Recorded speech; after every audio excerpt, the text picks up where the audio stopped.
Good day, Icky here again. It is Thursday, April the 8th, and it is a gorgeous day. I'm very much enjoying it. I just got back from the garden. I planted beets today.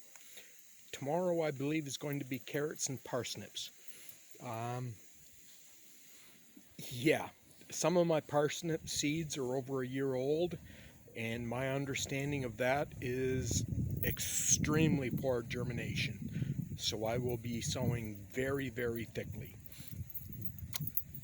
Lunch supper tonight is going to be quarter chicken dark meat, and yes, this is a meat type chicken, so I'm looking forward to it.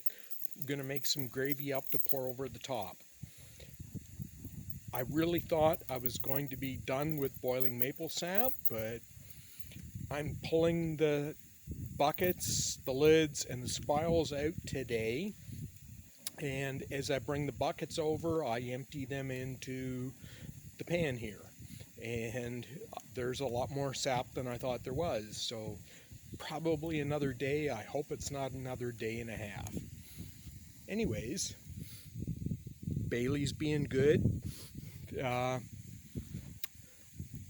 I wandered out to the road this morning where the Jeep is parked and decided to give it a try.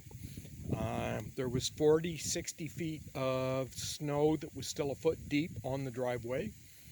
Um, I'm not saying it was the easiest maneuver, but the Jeep performed well. I got the Jeep in, so I will be unloading hundreds of pounds of animal feed this afternoon. So if I don't post another video, in all honesty, it'll be because I'm out of breath and can't talk. Anyways, like I said, it's a beautiful day. I'm enjoying it. It's the journey, not the destination, and I'll be back tomorrow, people.